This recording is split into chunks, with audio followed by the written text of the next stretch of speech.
We're now getting our first look at the devastation that was done to Kings Canyon. A massive EMP was detonated inside the Syndicate repulsor personnel tower. report seeing an unknown figure along the Subsequent ridgeline damage to the cascade. support systems caused the tower to With collapse the and crash repulsor down. inoperative, beasts have once again taken their native Cleanup place on crews the have island. established base camps and have been working Absence round of the clock. legends has allowed certain areas to stabilize and regrow. Personnel confirmed they're taking this opportunity to add some new features to the arena. But one thing is certain. Kings Canyon will never be the same. Every time we knock down, it's the struggle that reminds me. Hostile spotted. Oh Lord, set my soul, take my pain, Got him. I'm good. What can I say? Did I say that I'm good? Cause, well, I am.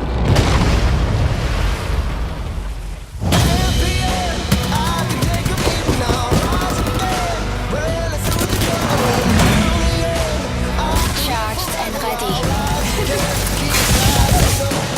Lights out.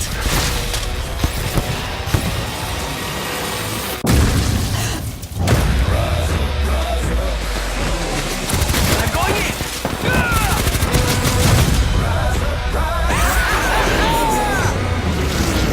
Let's do this.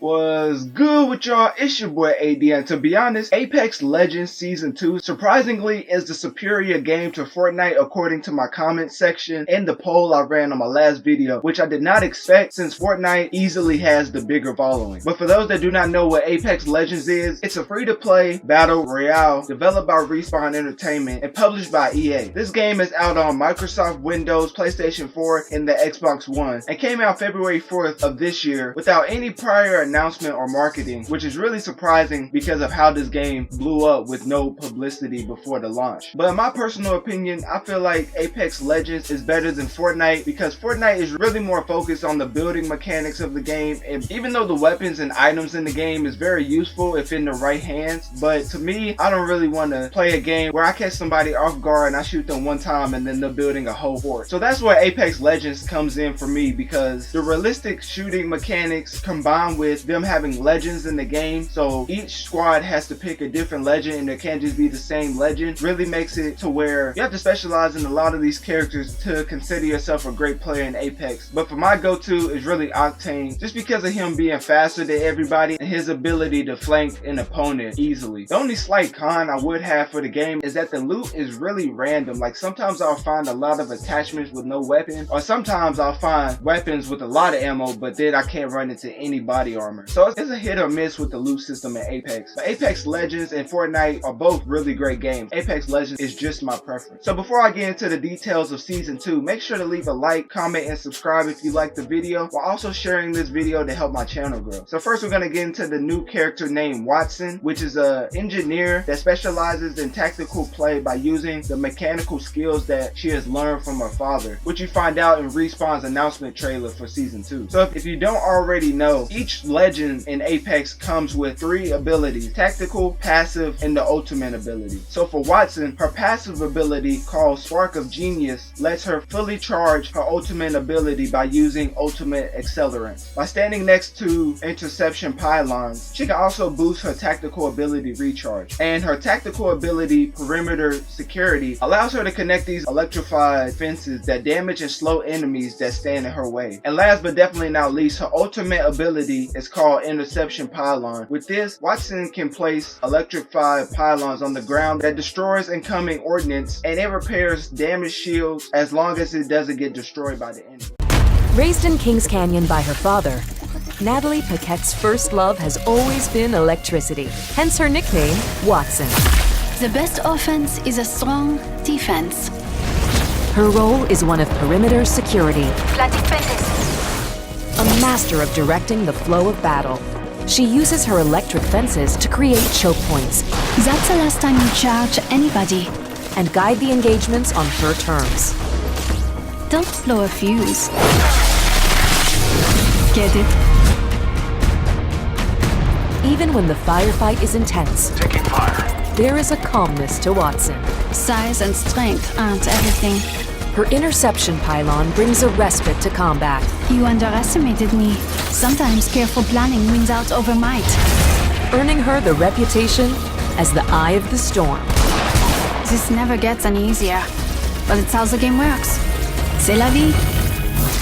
So in summary, Wattson is a great legend and is best used to help her teammates in a lot of ways by protecting herself and slowing down the competition with her electric fences. Now getting into the new weapon added into the game called the L-Star, it's a rare and powerful LMG that fires high damage plasma projectiles at a fast rate. And what's different about this weapon is the hit fire spread is much larger than those fired by other weapons. So you really don't have to aim as the impact range is pretty big. Now the downside to this is that if the L-Star overheats by the player holding down the trigger too long, so you'll have to find another lens to replace the broken one. So in conclusion, the L-Star is great used sparingly with another weapon because of its fast burst, but on the downside you will have to take breaks instead of going all out and damaging the weapon to get the best results. Now jumping into rank mode, there are 6 different tiers with each one having 4 different divisions. The 6 different tiers go from bronze, silver, gold, platinum, diamond, and apex predator. So the best way to rank up in these tiers is to perform well in matches while getting a lot of kills, and then you will be rewarded with rank points. The only downside to rank mode, besides it being really hard, depending on what tier you're in, is that the loading times will be longer as devs want to put you in a match with players of equal skill. So that makes sense, but it's still something to note if you just want to jump into a match really quick. So based on your rank, you'll be able to carry over rewards at the end of the season into the next season. So I guess that's the incentive by Respawn to get players to try to get to the highest rank possible to carry over to next season. Now of course, with every new season comes a new battle pass. So with this new battle pass, it includes daily and weekly challenges to level up their battle pass, which in my opinion will mix up things and provide some interesting variety so that progression feels fun and interesting with new rewards. Because that's one thing that Fortnite really had going for their game, is that every time that a player hopped into Fortnite, they knew that there would be new challenges to complete for rewards to keep gameplay fun and interesting.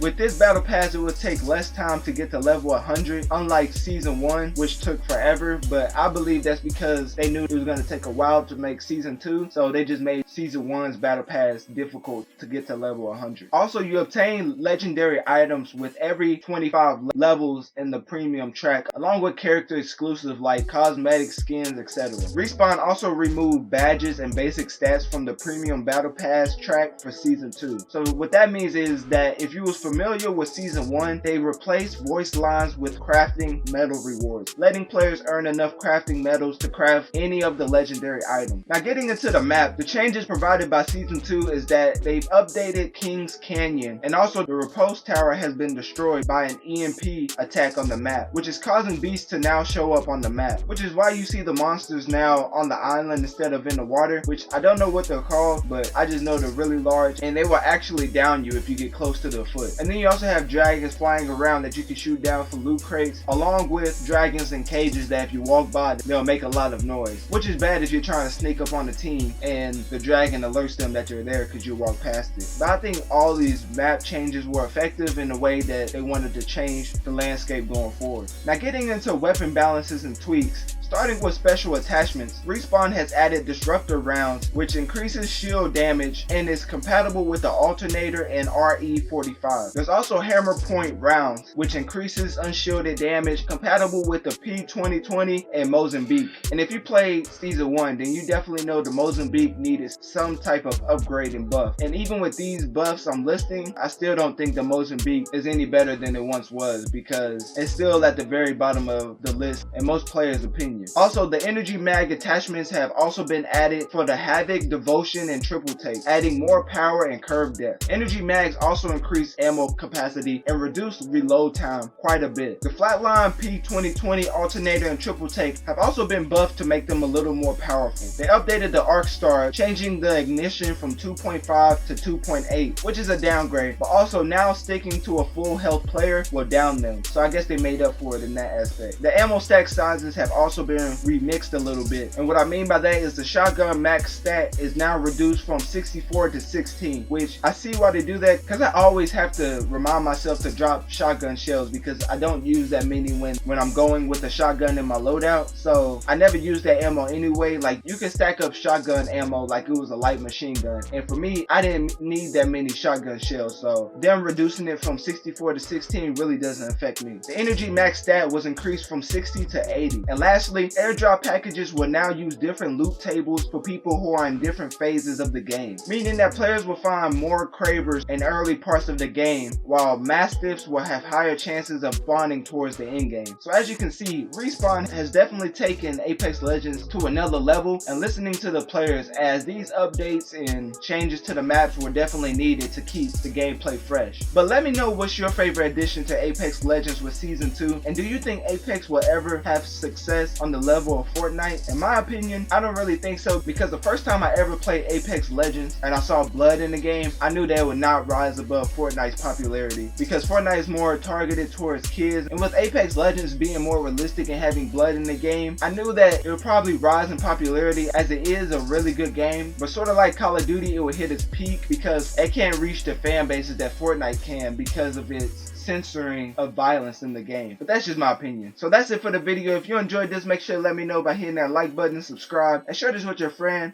neighbor, dog, or just send it to the person across the street saying Apex Legends is trash because they never update their game, because without them this wouldn't be possible. And with that, I'm out.